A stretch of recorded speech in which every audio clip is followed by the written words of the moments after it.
मैं कानों पर हाथ रखकर लगातार इस दर्दनाक आवाज को नजरअंदाज करने की कोशिश कर रही थी। मेरा पूरा वजूद थर थर कांप रहा था, मगर वो आवाज तो जैसे दिल को दहला रही थी। पानी, पानी, प्यास लगी है, 2 घूंट पानी पिला दो। राधिका बेटी, मेरे पास आओ, मुझे प्यास लगी है। पिछले 1 घंटे से थोड़ी थोड़ी देर बाद मुश्किल भरी जबान से मेरा नाम लिया जा रहा था, मगर मैं तो जैसे इस कदर डरी हुई थी कि अपने कमरे से बाहर कदम रखते हुए भी डर लग रहा था कि अगर मैं बाहर गई तो मेरे साथ क्या हो जाएगा। लेकिन मैं उस आवाज को चाहकर भी नजरअंदाज नहीं कर सकती थी। मैंने तकिया सर के नीचे से हटाया और अपने सर के ऊपर रख लिया ताकि मैं वो दर्दनाक सिसकियां ना सुन सकूं जो मेरी नींद और मेरा चैन चुरा रही थी। न जाने दादी कहाँ चली गई थी और बाबा भी तो उस वक्त काम पर गए हुए थे।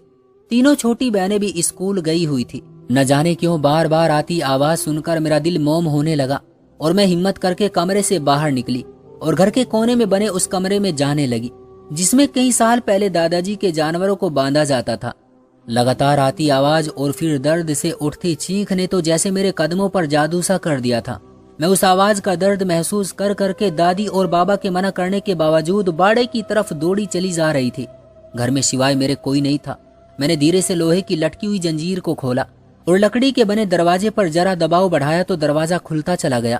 मेरा दिल तेजी से धड़क रहा था। जैसे ही दरवाजा खुला, सामने मेरी माँ नींद में दीवार की टेक लगाई बैठी आंखें मूंद कर पानी मांग रही थी। बिखरे बाल, पीला जर्द रंग, आंखों के नीचे गहरे गहरे काले हल्के। चेहरे पर जब दरवाजा खुलने से रोशनी पड़ी तो माँ ने आंखें मसलकर खोलते हुए मेरी तरफ देखा। मुझे अपने सामने देखकर उनके चेहरे पर मुश्किल से मुस्कुराहट फैली थी, मगर एक बेजान सी मुस्कुराहट थी। चेहरा पूरी तरह खून से तर था, मगर यूं लगता था जैसे खून अब उनके चेहरे पर सूख चुका हो। उनके मुस्कुराने से वो काफी खौफनाक लग रही थी। मेरी रीढ़ की हड्डी में सनसनी सी दौड़ी थी। अगर दादी का कहा सच हुआ तो माँ में अभी भी कोई चुड़ैल हुई तो वो मुझे कच्चा चबा जाएगी। मेरा दिल जोर से धड़का था। पहले तो जी चाहा कमरे से बाहर चली जाऊं, मगर उसके बावजूद मुझे माँ की हालत देखकर उन पर तरस आ रहा था। क्या से क्या हालत हो चुकी थी उनकी। मेरे अंदर से एक आवाज आई तो मैं बगैर कुछ भी सोचे फौरन पानी का गिलास भरकर ले आई ताकि माँ को पानी पिला सकूं। उनके पास जाते हुए मुझे डर भी लग रहा था, कहीं वो मुझे नुकसान न पहुंचा दे। ये आज पहली बार नहीं हुआ था, बल्कि पिछले 8 दिनों से मेरी माँ के साथ यही सब होता रहा था। मैं उन तक पहुंची तो वो बिल्कुल नॉर्मल थी। पानी देखकर फौरन आगे को बढ़ने लगी। शायद बहुत प्यास लगी थी उन्हें। मैंने डरते डरते माँ को सहारा देकर उठाया और पानी का गिलास उनके लबों से लगा दिया। उनका वजूद कपकपा रहा था। वो तेजी से सांस ले रही थी। मैंने उनको थामकर पानी पिलाया तो कपकपी की वजह से चंद ही घूंट उनके हलक से नीचे उतर पाई। बाकी सारा पानी तो मेरे कपड़ों पर गिर चुका था। मेरा खौफ अब काफी हद तक कम हो चुका था। मुझे अपनी माँ की हालत देख देख कर रोना आ रहा था। मेरी माँ ऐसी तो न थी जैसे मेरे बाबा और दादी ने उनके हालात कर दिए थे। मेरी सिसकी बढ़ने लगी तो माँ ने बमुश्किल गर्दन फेर कर मेरी तरफ देखा। उनके लिए तो इस वक्त गर्दन घुमाकर मेरी तरफ रुख करना भी सबसे दुश्वार काम था। उनके गले पर रस्सियों के निशान थे। आज जिस तरह दादी ने माँ के गले में तंग रस्सी बांधकर उन्हें बांधा था, उसके बाद माँ की गर्दन पर जख्म हो चुके थे। वो हकलाते हुए मुझे आधे अधूरे शब्दों में कहने लगी कि मेरी बच्ची, रोना नहीं, मैं बिल्कुल ठीक हूँ। कैसी माँ थी वो, इस हालत में भी कह रही थी कि ठीक है वो। मेरा दिल उनकी हालत देखकर किसी परिंदे की तरह तड़पा था। उनके घने लंबे बाल जो उनकी कमर तक आते थे, आज दादी ने उन्हें कोयलों पर रखकर जला डाले थे। अभी तक उनके बालों से जलने की बू आ रही थी, जो जलकर बेढंगे तरीके से उनकी गर्दन तक आ चुके थे। उनकी सफेद दूध सी रंगत अब सफेद नहीं रही थी। उन 8 दिनों में उनका चेहरा नील के निशानों से सांवला हो चुका था। उनका जिस्म दर्द और जख्मों से चूर था। वजूद में कपकपी जारी थी और फिर वो कह रही थी कि वो ठीक है। मैं सिसक कर उनके गले लगकर रो पड़ी थी। आज बड़ी मुश्किल से माँ से मिलने का मौका हाथ आया था, वरना दादी मुझे माँ के करीब भी भटकने नहीं देती थी। दादी का कहना था कि माँ पर एक चुड़ैल का साया है, मगर आज जब माँ के पास आई तो मुझे ऐसा कुछ भी महसूस नहीं हुआ था। मुझे लगा शायद दादी ने जो कुछ बोला वो झूठ था, और या फिर वो चुड़ैल माँ के शरीर को छोड़कर जा चुकी है और अब माँ बिल्कुल ठीक हो गई है। यही सोचते हुए मैं गिलास रखने के लिए जाने लगी तो माँ ने फौरन मुझे पकड़कर वापस खींच लिया। मैं बौखलाकर पलटी और माँ के करीब जा गिरी, मगर जब नजर माँ के चेहरे पर पड़ी तो एक चीख मेरे हलक से निकली, क्योंकि माँ का चेहरा बहुत बुरी शक्ल में बदल चुका था।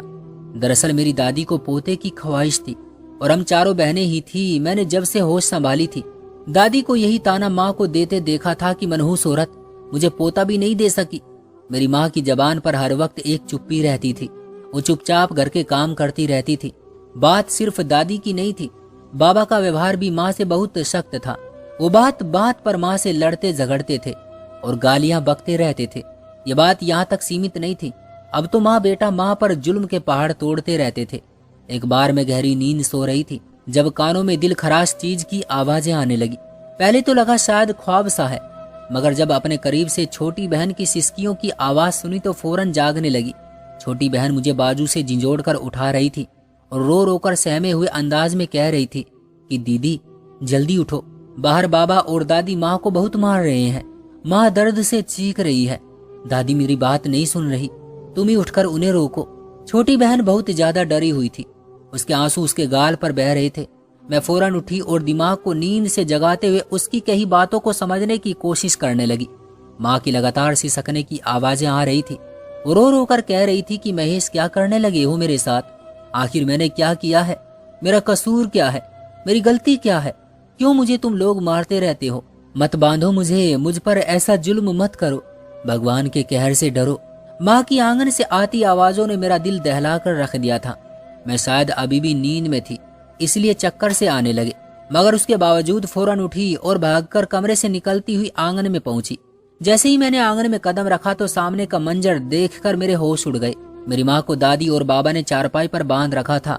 उनके हाथ पैर चारपाई पर रस्सियों से बांधे हुए थे। दादी ने माँ के मुंह पर एक के बाद एक न जाने कितने थप्पड़ मारे थे। उनका चेहरा सुर्ख हो चुका था। दादी के हाथों के निशान उनके चेहरे पर बन चुके थे। मैं फौरन दादी के पास गई और उन्हें रोकने लगी। आखिर वो माँ के साथ ऐसा क्यों कर रही थी? मैं कुछ समझ न सकी, मगर तभी बाबा ने तो हद ही पार कर दी। एक मोटा डंडा हाथ में उठाया और गुस्से से आग बबूला होकर माँ पर डंडे बरसाने शुरू कर दिए।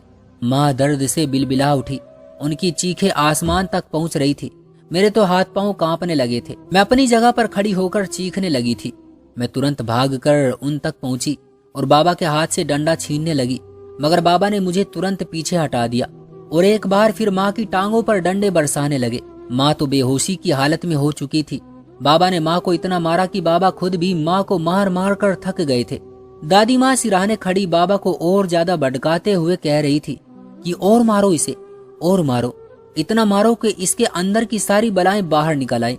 मुझे ये मंजर समझ में नहीं आ रहा था कि आखिर क्या गलती थी मेरी माँ की, जो सुबह सवेरे बाबा और दादी माँ को इस कदर मार रहे थे। माँ के चेहरे और टांगों से खून रिसने लगा था। मैं फौरन माँ के पास जाने लगी तो दादी ने मुझे बाजू से पकड़कर दूर फेंक दिया और बोली कि खबरदार, जो माँ के पास गई तो तुम्हारी माँ को चुड़ैल चिपटी हुई है, जिसको निकालना बहुत जरूरी है, वरना हम सब की जान को खतरा हो सकता है। दादी की बात सुनकर मेरे होश उड़ चुके थे। मैंने एक नजर माँ को देखा और फिर रोते हुए दादी को। मैं बोली कि ऐसा कुछ नहीं है, मेरी माँ बिल्कुल ठीक है। मगर दादी गुस्से से बोली कि तू बड़ी है या मैं बेहतर जानती हूँ क्या सही है और क्या गलत है। अगर इस हालत में तू अपनी माँ के पास गई तो तुझे भी अपने जैसा बना देगी। बाबा भी दादी का फेवर करते हुए मुझे माँ से दूर करने लगे और फिर कमरे में भेजकर दरवाजा बंद कर दिया। मैं और मेरी छोटी तीनों बहनें माँ की यह हालत देखकर रो रही थी।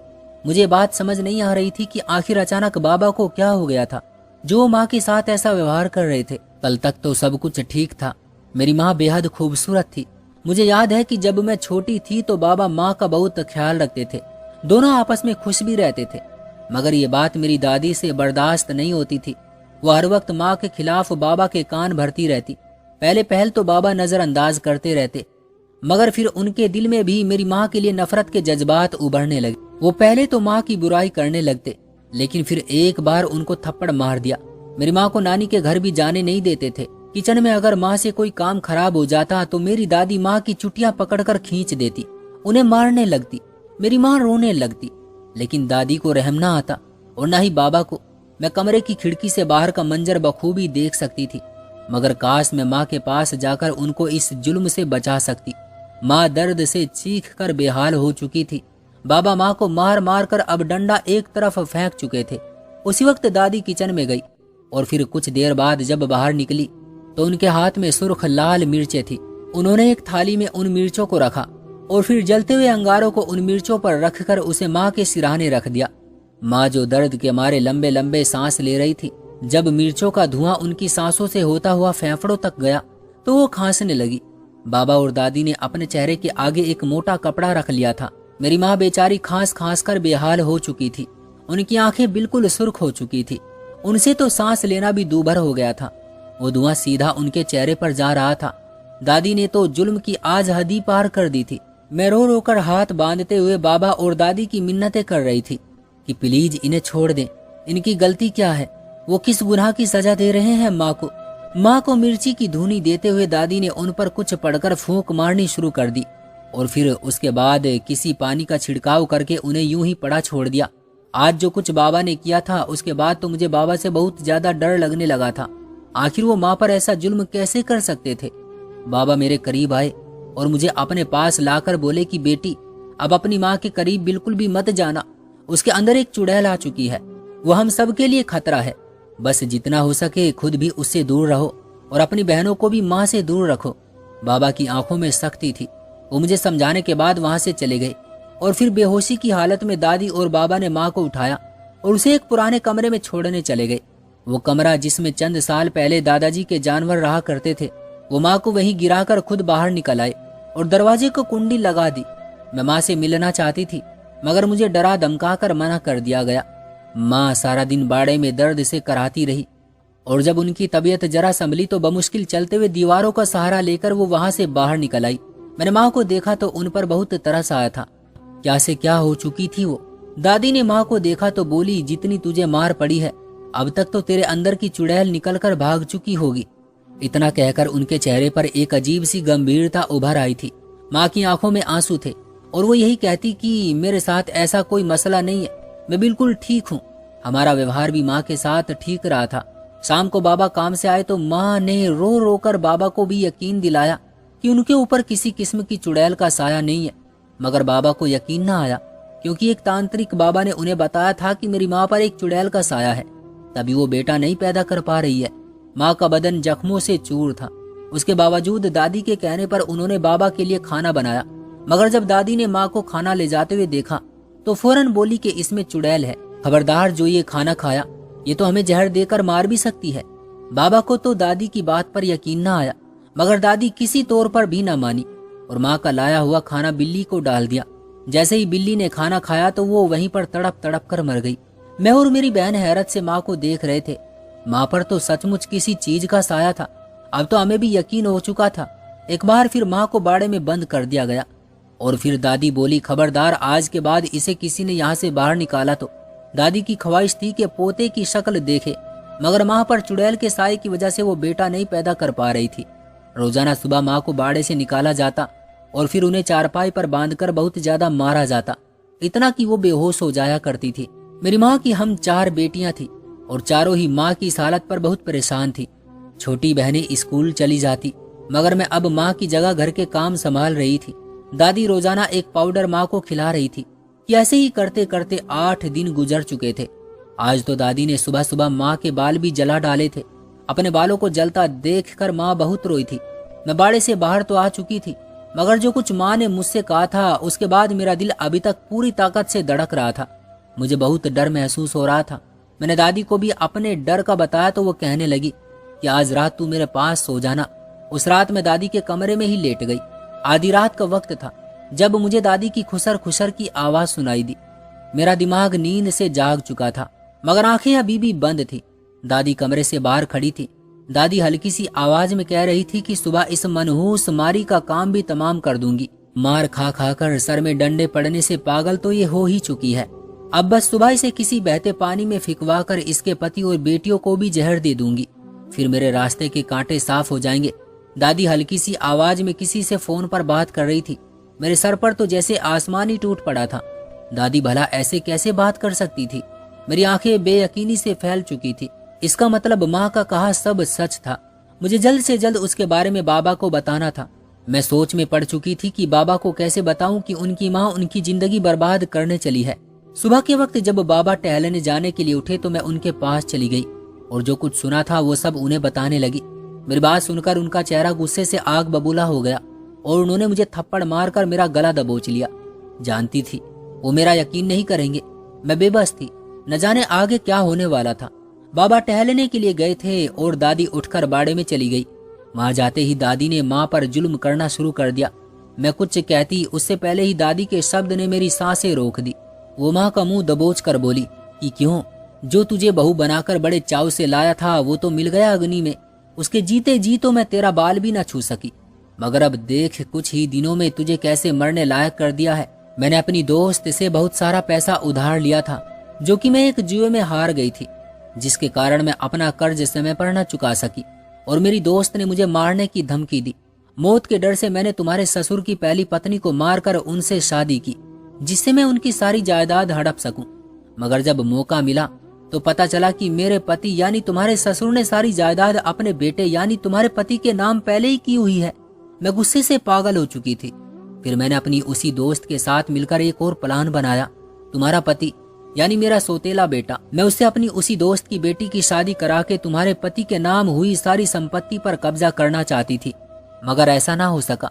मेरी जिगरी दोस्त की बेटी की बराबरी करने आई थी ना तो इस घर में, वो तो मेरे सोतेले बेटे की पत्नी ना बन सकी। अब सूद समेत बदला लूंगी। तुझे तो पागल करके समंदर में आज डलवाने लगी हूँ। फिर तेरे पति की अपनी दोस्त की बेटी से शादी करा के जल्द से जल्द सारी जायदाद उसके नाम करा के जहर देकर मार दूंगी और फिर तुम्हारी बेटियों को भी तुम्हारे पास भेज दूंगी। माँ ने जब ये शब्द सुने तो पूरी ताकत से दादी के चेहरे पर थप्पड़ रसीद करके उनका गला दबोच लिया और फिर बमुश्किल उठते हुए बोली कि खबरदार कमीनी औरत, मेरे पति और बच्चियों पर बुरी नजर भी मत डालना। मेरे साथ जो डरामा तूने रचाया सो रचाया। अब बच्चियों को आंच भी आई तो मैं तेरी जान ले लूंगी। दादी पर तो कोई असर ना हुआ था। वो माँ को बालों से पकड़कर उसके चेहरे पर गहरे जख्म पर उंगली खुरचने लगी। माँ की चीख चारों ओर गूंज चुकी थी। मैं आगे बढ़ती कि उससे पहले ही बाबा आगे बढ़कर माँ को दादी से छुड़ाकर सीने से लगा चुके थे। बाबा को देखकर मैं दंग रह गई, जबकि दादी का रंग उड़ चुका था। बाबा कब से मेरे पीछे खड़े सारी बातें सुन चुके थे। मुझे तो माँ ने भी यही बताया था कि हमारी दादी सौतेली है, जो मेरे बाबा से अपनी दोस्त की बेटी का रिश्ता करवाकर जायदाद कब्जे में लेना चाहती थी। मगर मेरे दादाजी ने अपनी पसंद की लड़की से मेरे बाबा की शादी करा दी थी। जब तक दादाजी जिंदा रहे वो माँ का कुछ न बिगाड़ सकी, मगर उनके जाते ही दादी ने कई सालों का गुबार इस बहाने निकाला था। बाबा भी गांव के आम से नागरिक थे, पढ़े लिखे नहीं थे, तो इन इल्जामों पर यकीन कर गए कि माँ के ऊपर चुड़ैल है जो बेटा पैदा नहीं होने दे रही। हकीकत जानकर वो भी हैरान थे। दादी का राज खुल चुका था। बाबा के दिल में नफरत उभरी थी। उन्होंने दादी को धक्के मारकर घर से निकाल दिया और माँ से माफी मांगने लगे। कई महीने तक माँ का अस्पताल में इलाज चलता रहा। इन्हें स्वस्थ होने में कई महीने लग गए थे। अब वो पहले जैसे ना सही मगर ठीक हो चुकी है। बाबा ने जो किया अनजाने में किया। माँ ने उनको माफ कर दिया। सुनने में आया है कि दादी पागल हो चुकी है।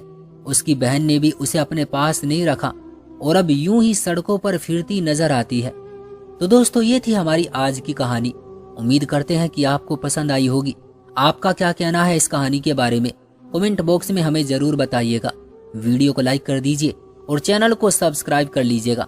मिलते हैं अगली वीडियो में, तब तक के लिए धन्यवाद।